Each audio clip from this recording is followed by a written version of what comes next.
دل رئیس جمهور آمریکا خوش میشه.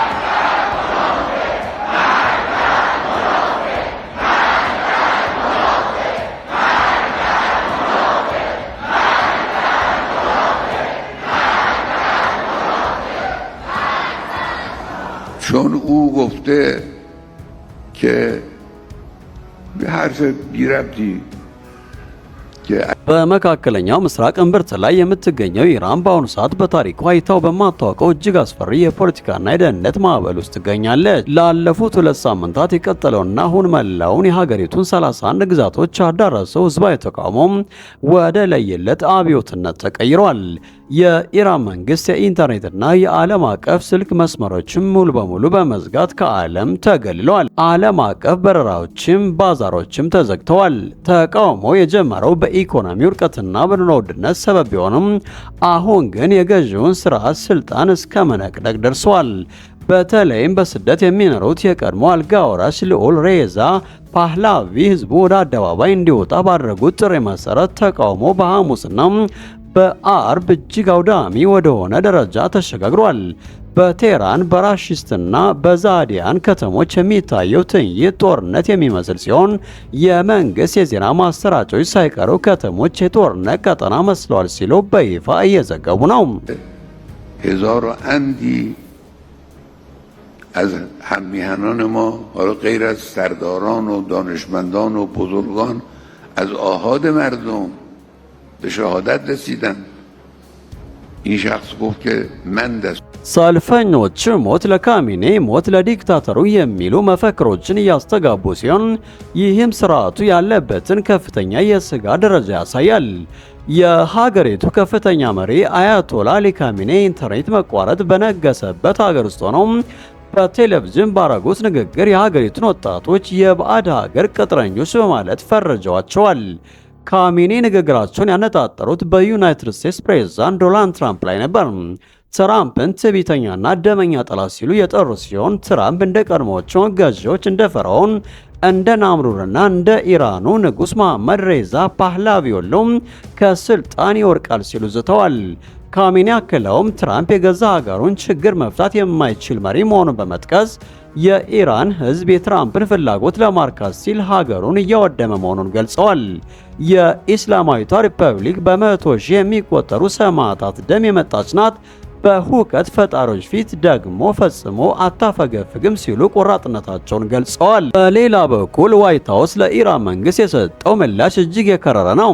ፕሬዝዳንት ዶናልድ ትራምፕ የኢራን መንግስት በሰልፈኞች ላይ የሚወስደውን የኃይል እርምጃ ካላቆመም ሲኦል ያያል የሚል እጅግ ጠንካራ ማስጠንቀቂያ ሰጥቷል። ትራምፕ እንደሚሉት ከሆነ የኢራን ሁኔታ እጅግ አስፈሪ ደረጃ ላይ ደርሷል። ካሚኔም ሁኔታው ስላመለጠው የሚሸሽበትን ቦታ እየፈለገ ነው ሲሉ ተሳልቀዋል። ምንም እንኳን ትራምፕ ልዑል ሬዛ ፓህላቪ ጋር መገናኘቱ አግባብነት አይደለም ቢሉም ለኢራን ህዝብ ግን ያላቸውን ድጋፍ በግልጽ እያሳየው ነው ብለዋል። የቃላት ፍጥጫ ቀጠናውን ወደ ታላቅ ወታደራዊ ግጭት እየገፋው መሆኑን ተንታኞች ይገልጻሉ። ነገሩን ይበልጥ አደገኛ የሚያደርገው ደግሞ የኢራኑ ከፍተኛ ብሔራዊ መከላከያ ምክር ቤት ያወጣው አዲስ ወታደራዊ መመሪያ ነው። ኢራን ከዚህ ቀደም ትከተለው የነበረውን የመከላከልና የመጠበቅ ስልት በመተው አሁን ተጨባጭ የስጋት ምልክቶችን ካየው ቀድሜ ጥቃት እሰነዝራለሁ የሚል አዲስ የጦርነት መመሪያ አጽድቃለች። ይህ ማለት ኢራን በራሷ ትርጉም ብቻ አደጋ ሊመጣብኝ ነው ብላ ካሰበች ጦርነት የመጀመር መብት እንዳላት እያወጀች ነው። ይህም በቀጠናው ውስጥ በተለይም ከእስራኤል ጋር ላለው ፍጥጫ አዲስና አደገኛ ምዕራፍ ከፍቷል። በማንኛውም ሰዓት በሚፈጠር የተሳሳተ ወታደራዊ ምልክት ወይም ንግግር ምክንያት ታላቅ ጦርነት ሊቀሰቀስ ይችላል የሚል ስጋት ነግሷል። የሁሉ ፖለቲካዊ ውዝግብ የመነጨው በኢራን ኢኮኖሚ ጉዳይ ነው። የሀገሪቱ ገንዘብ ሪያል በአንድ ዓመት ውስጥ ግማሽ ዋጋውን ያጣ ሲሆን የኑሮ ውድነቱ ከ40 በመቶ በላይ ሆኗል። ለማጠቃለል ያክል ኢራን አሁን ያለችበት ሁኔታ ወይ ሞት ወይ ሽረት የሚል ደረጃ ላይ ደርሷል። የኢንተርኔት መዝጋቱ ህዝቡን ለጊዜው ሊያዳክመው ቢችልም በልብ ውስጥ ያለውን ቁጣ ግን ሊያጠፋው አይችልም። በሌላ ዘገባችን ደግሞ በአውሮፓ ምድር ለ3 ዓመታት ሊሞላው ጥቂት ጊዜያት የቀሩት የሩሲያና ዩክሬን ደም አፋሳሽ ጦርነት አሁን ላይ ወደ አዲስና እጅግ አደገኛ ምዕራፍ መሸጋገሩን የሚያሳዩ ክስተቶች እየተሳዩ ነው። የሩሲያ መከላከያ ሚኒስትር ዛሬ ባወጣው አስደንጋጭ መግለጫ ኦሬሽኒንግ የተሰኘና ድምፅን በብዙ ጥፍ የሚቀድ ሚሳኤል በዩክሬን ወታደራዊና ስትራቴጂካዊ ተቋማት ላይ መተኮሱን ይፋ አድርጓል።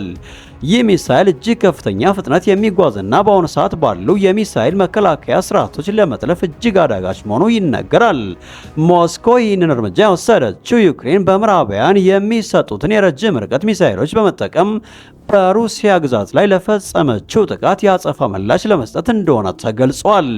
በተመሳሳይ ምሽት በኪየቭ ከተማ በተፈጸመ መጠነ ሰፊ የድሮን ጥቃት የኳታር ኤምባሲ ህንፃ ጉዳት እንደደረሰበት ታውቋል። ይህ ጥቃት በዲፕሎማሲው ተቋማት ላይ እየደረሰ ያለው ስጋት ምን ያክል እየጨመረ መምጣቱን ያመለከተ ክስተት ሆኖ ተመዝግቧል። በሌላ በኩል ዩክሬን በቴክኖሎጂ ረገድ የጦርነቱ ሚዛን ለመቀየር ከፍተኛ ዝግጅት እያደረገች መሆኑ ተሰምቷል።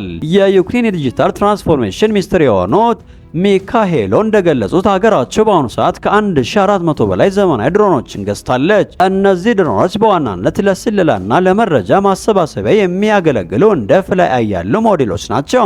ይሁን እንጂ ዩክሬን በዚህ ብቻ አላቆመችም። ሚኒስትሩ እንዳሉት የሚቀጥለውና ትልቁ እርምጃ አየር ባየር ውጊያ ማድረግ የሚችሉ ድሮኖችን ማምረት ነው ብለዋል። እነዚህ አዳዲስ ድሮኖች ሩሲያ በብዛት የምትጠቀምባቸውና የሚፈነዱ ድሮኖች ተብለው የሚጠሩትን በአየር ላይ መጥተው የሚጥሉ ይሆናሉ ብለዋል።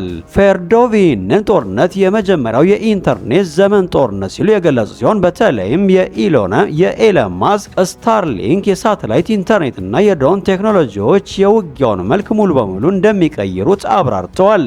የዩክሬን ቀጣይ ከ3 እስከ 10 ኪሎ ሜትር ርቀት ላይ የሚገኙ የጠላት ኢላማዎችን መምታት የሚችሉ አጥቂ ድሮኖችን በስፋት ማሰማራት ነው።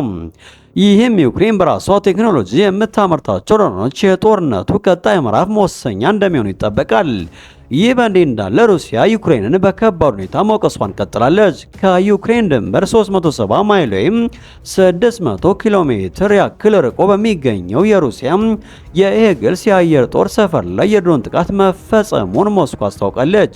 ምንም እንኳ የሩሲያ መከላከያ ድሮኑን መቶ መጣኑን ቢገልጽም ከድሮኑ የተረፈው ስብርባሪ በፈጣሪው አደጋ የ3 የሩሲያ ወታደራዊ አባላት ሕይወት ማለፉን አምኗል። ይህ የጦር ሰፈር ሩሲያ በዩክሬን ላይ ለምትፈጽመው ጥቃት የምትጠቀምባቸውና ዩክሬን የመሸከም አቅም ያላቸው ቲዩ-95 እና ቲዩ-160 ስልታዊ ቦምብ ጣይ አውሮፕላኖችን የሚቆዩበት ስፍራ በመሆኑ ጥቃቱ እጅግ አሳሳቢ ያደርገዋል።